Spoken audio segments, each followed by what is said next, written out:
Bharatiya Janata party के प्रवक्ता संबित पात्रा का झूठा टूलकिट फिर सुर्खियों में।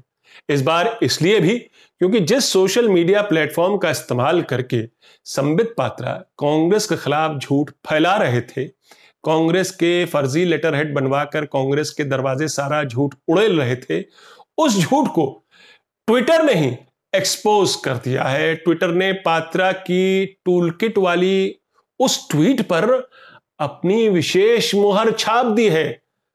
मैनिपुलेटेड मीडिया यानी हेर फेर करके जारी की हुई जानकारी, फर्जी जानकारी, ट्विटर का ठप्पा लग गया है मैनिपुलेटेड मीडिया। कांग्रेस के फर्जी लेटर हेड पर छपाए इस फर्जी टूलकिट में पात्रा ने काफी नमक मिर्च डाला, झूठ का तड़का डाला और बताया कि कैसे कांग्रेस जो है प्रधानमंत्री को जो है उनकी इमेज को धक्का पहुंचा रही है, अंतरराष्ट्रीय पटल पर उनकी इमेज को धक्का लग रहा है। लेकिन बात सिर्फ संबित पात्रा की नहीं है। बीजेपी के तमाम सभी बड़े नेताओं ने इस फर्जी खबर को बिना जांचे परखे अपने अपने सोशल मीडिया हैंडल से प्रचार प्रसार किया, आगे बढ़ाया। बीजेपी अध्यक्ष जेपी नड्डा, मोदी सरकार में मंत्री हरदीप पुरी, केंद्रीय मंत्री स्मृति ईरानी या फिर पीयूष गोयल। लेकिन बड़ी पुरानी कहावत है, झूठ के पैर नहीं होते। नमस्कार, मैं हूं आपका न्यूज बाज प्रभात शुंगलू। मेरा आज का सवाल, क्या कोरोना मिसमैनेजमेंट के आरोपों से घिरी बीजेपी झूठ बोलकर मुद्दे को भटकाना चाहती है? अपने जवाब हां या ना में जरूर दीजिएगा। कांग्रेस ने उसी दिन संबित पात्रा के आरोपों का खंडन कर दिया था और कहा था कि यह मैन्युफैक्चर्ड न्यूज है, सिंथेटिक है, इसमें कोई दम नहीं है। कांग्रेस ने कहा कि उसने सेंट्रल विस्ता पर रिसर्च पेपर जरूर एक तैयार करवाया था।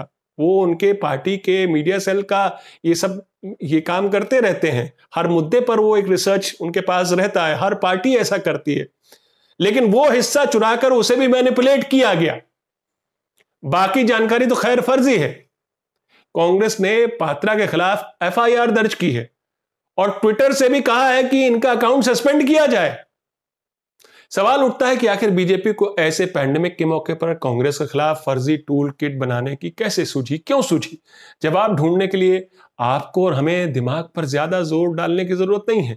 जाहिर है, कोरोना मिसमैनेजमेंट को लेकर केंद्र सरकार चारों तरफ से घिरी हुई है। विपक्षी पार्टियां उसको निशाने पर ली हुई हैं। गोदी मीडिया को भी ना चाहते हुए भी ग्राउंड जीरो से सच्चाई दिखानी पड़ रही है। ऑक्सीजन की कमी, बेड और जरूरी इंजेक्शन के अभाव में दम तोड़ते लोगों की कहानियां गोदी मीडिया को भी दिखानी पड़ी पिछले दिनों। तो बैड पब्लिसिटी से कसमसाई बीजेपी ने फिर कांग्रेस के खिलाफ ये फर्जी टूलकिट इजाद की। लेकिन जैसा कि मैंने कहा, झूठ के पांव नहीं होते। ट्विटर पर उसके प्लेटफॉर्म का इस्तेमाल सच्ची और सही जानकारी के प्रचार प्रसार के लिए हो, इसका दबाव ट्विटर पर भी होता है और यह दबाव जो है कंज्यूमर का होता है। मैं अब बताने की कोशिश कर रहा हूं कि आखिर ट्विटर ने इसे मैनिपुलेटेड मीडिया क्यों करार दिया। तो फेक न्यूज को कम करने के लिए ट्विटर के अपने इंटरनल मैकेनिज्म भी हैं ताकि गलत जानकारियां उसके प्लेटफॉर्म पर ना फेंकी जाए, ना डाली जाए। ट्विटर की परिभाषा में मैनिपुलेटिव मीडिया क्या है? वो जो चालाकी से डाली गई जानकारी या वीडियो हो, वो जो बनाई गई या मैन्युफैक्चर्ड की हुई जानकारी हो, यानी सच से परे हो, दूसरे को नुकसान पहुंचाने के इरादे से डाली गई जानकारी हो। और ये संबित पात्रा की जो ट्वीट के नीचे वो ठप्पा लगा हुआ है मैनिपुलेटेड मीडिया, आप देखेंगे जैसा कि मैंने आपको दिखाया भी। इसलिए ट्विटर ने संबित पात्रा के इस टूल की ट्वीट के बाद जांच में पाया कि ये सच्ची जानकारी से परे है। इसलिए उसने पात्रा की ट्वीट के नीचे साफ और बोल्ड नीले अक्षरों से लिख दिया, मैनिपुलेटेड मीडिया। पात्रा की पोल खोलने में फेक न्यूज पर टॉप क्लास काम करने वाले मीडिया संस्थान ऑल्ट न्यूज ने भी बड़ी भूमिका निभाई। अपनी इन्वेस्टिगेशन में उसने सिलसिलेवार तरीके से पात्रा के झूठ की पोल खोली। क्या था संबित पात्रा का फर्जीवाड़ा? आपको तो मालूम है, यूथ कांग्रेस अध्यक्ष कैसे कोरोना पीड़ितों की मदद कर रहे थे। बीवी श्रीनिवास और उनकी पूरी टीम, वो मदद जो दरअसल सरकार के मंत्री, बीजेपी और एनडीए के 300 से भी ज्यादा सांसद को जमीन पर उतरकर लोगों की करनी चाहिए, वो मदद मगर वो मदद करनी उन्होंने जरूरी नहीं समझी। बीजेपी के कुछ नेताओं ने जरूर सोशल मीडिया पर लोगों की मदद की, जैसा कि बीवी श्रीनिवास ने भी की, लेकिन बीवी श्रीनिवास का पैमाना बहुत बड़ा था। तमिलनाडु से लेकर कश्मीर तक उन्होंने जो है कोई कोर कसर नहीं छोड़ी लोगों को जैसी भी मदद हो सके पहुंचाने की।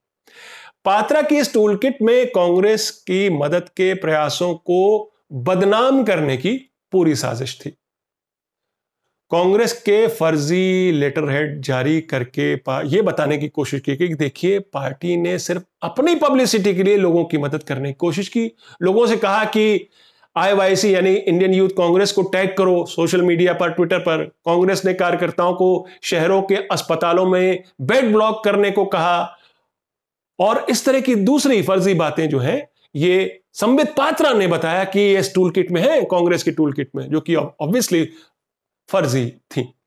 इस फर्जी टूल किट में कांग्रेस को सेंट्रल विस्ता की मुखालफत के लिए भी कटघरे में खड़ा करने की कोशिश की गई कि देखिए पैंडेमिक के समय सरकार को बदनाम करने की कोशिश की जा रही है, प्रधानमंत्री की इमेज को धक्का लगेगा, भारत की इमेज को धक्का लगेगा। सबको पता है प्रधानमंत्री ने लॉकडाउन में भी सेंट्रल विस्ता का काम नहीं रुकवाया, बल्कि हाल फिलहाल अपने नए आवास और ऑफिस को भी मंजूरी देते हुए इसकी डेडलाइन भी फिक्स कर दी कि दिसंबर 2022 तक कंप्लीट हो जाना चाहिए ये वाला प्रोजेक्ट।